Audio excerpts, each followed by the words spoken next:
മിശിഹായ്ക്ക് സ്തുതിയായിരിക്കട്ടെ. കർത്താവായ യേശുക്രിസ്തുവിന്റെ പരിശുദ്ധനാമത്തിൽ നിങ്ങൾക്കെല്ലാവർക്കും സമാധാനം ആശംസിക്കുകയാണ്.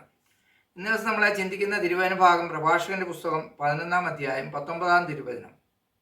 ഞാൻ വിശ്രമം കണ്ടെത്തി, എൻ്റെ സമ്പത്തിൽ ഞാൻ ആനന്ദിക്കും എന്ന് അവൻ പറയുന്നു. എല്ലാം വെടിഞ്ഞ് ലോകം വിടാൻ എത്ര നേരമുണ്ടെന്ന് അവൻ അറിയുന്നില്ല. Price the Lord.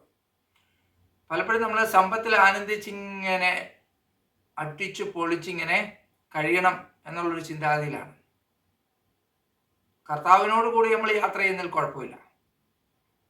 അല്ലാതെ ഈ ലോകാരൂപിയാൽ ആണ് നമ്മൾ നയിക്കപ്പെടുന്നതെങ്കിൽ നമ്മൾ ഈ നിമിഷം നമ്മളെ വിളിക്കുമല്ലോ എന്ന് എനിക്കറിയത്തില്ല. നിങ്ങൾക്കറിയാവുമെന്ന് എനിക്കറിയില്ല എപ്പോൾ തമ്പുരാൻ വിളിക്കുന്നുള്ളത്. അപ്പോൾ ഏത് സമയത്ത് വിളിച്ചാലും ഒരുങ്ങിയിരിക്കുക എന്നുള്ളത് നമ്മുടെ കടമയാണ്. കർത്താവിൻ്റെ സ്നേഹം അനുഭവിച്ചിട്ടുള്ള ഒരു വ്യക്തിയെ സംബന്ധിച്ച് അവൻ ഒരുങ്ങിയിരിക്കുക, എപ്പോഴും ഒരുക്കത്തോടെ ഇരിക്കുക. എപ്പോൾ വേണേലും വിളിക്കാം. ഇപ്പോൾ കൊറോണ വന്നപ്പോൾ കുറേ പേരെ കൊണ്ടുപോയി. ഒരുക്കത്തിലായിരുന്നോ ഇല്ലയോ? എത്ര പേർ ഒരുങ്ങിയിരുന്നു, എത്ര പേർ ഒരുങ്ങാതിരുന്നു? നമ്മുടെ ആത്മാവിനെ നഷ്ടമാക്കിയിട്ട് നമ്മൾ എന്ത് സമ്പാദിച്ചിട്ട് എന്ത് കാര്യം? നമുക്ക് ജീവിച്ചാൽ പോരെ? നമ്മൾ ചിന്തിക്കുന്ന അതല്ല. മറ്റവൻ അങ്ങനെ ജീവിക്കുന്നു, അവനേക്കാൾ മേലെ ജീവിക്കണം, അങ്ങനെ അങ്ങനെ അങ്ങനെ അങ്ങനെ ഉയരങ്ങളിലേക്ക് പോകണം. ഇതൊക്കെയാണ് നമ്മുടെ ചിന്താഗതികൾ. നമ്മൾ മുൻകൂട്ടി നേരത്തെ ആലോചിച്ച് വയ്ക്കുക.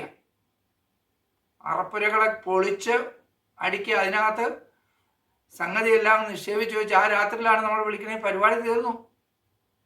അപ്പം അതുകൊണ്ട് നമുക്ക് കർത്താവിനെ ആശ്രയിച്ച് നമ്മുടെ സമ്പത്തായിക്കോട്ടെ എന്തും ആയിക്കോട്ടെ, ഇതൊന്നും നമുക്ക് കൊണ്ടുപോകാൻ പറ്റത്തില്ല. നമ്മൾ ചെയ്യുന്ന നല്ല പ്രവർത്തികൾ നമ്മുടെ കൂടെ വരും, നമ്മൾ ചെയ്യുന്ന തിന്മ പ്രവൃത്തികൾ നമ്മളോട് വരും. തിന്മ പ്രവൃത്തി ചെയ്യണമെങ്കിൽ അതിൻ്റെ അവകാശം ഉണ്ടാവും.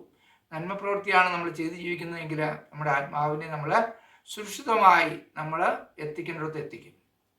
നിങ്ങളെല്ലാവരെയും സർവശക്തനായ കർത്താവ് സമൃദ്ധമായി അനുഗ്രഹിക്കട്ടെ. സ്വർഗസ്നായ ഞങ്ങളുടെ പിതാവേ, അങ്ങയുടെ നാമം പൂജിതമാകണമേ, അങ്ങയുടെ രാജ്യം വരണമേ, അങ്ങയുടെ തിരുമനസ്സ് സ്വർഗത്തിലെ പോലെ ഭൂമിയിലും ആകണമേ. അന്നു വേണ്ടി ആഹാരം നീ ഞങ്ങൾക്ക് തരണമേ. ഞങ്ങളോട് തെറ്റിയുന്നവരോട് ഞങ്ങൾ ക്ഷമിച്ചിരിക്കുന്ന പോലെ ഞങ്ങളുടെ തെറ്റുകൾ ഞങ്ങളോട് ക്ഷമിക്കണമേ.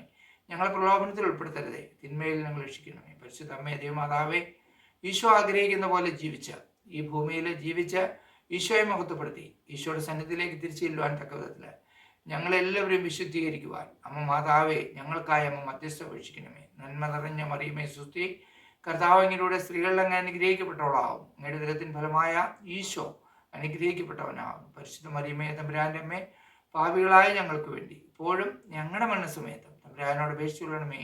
ആമേൻ. Praise the Lord.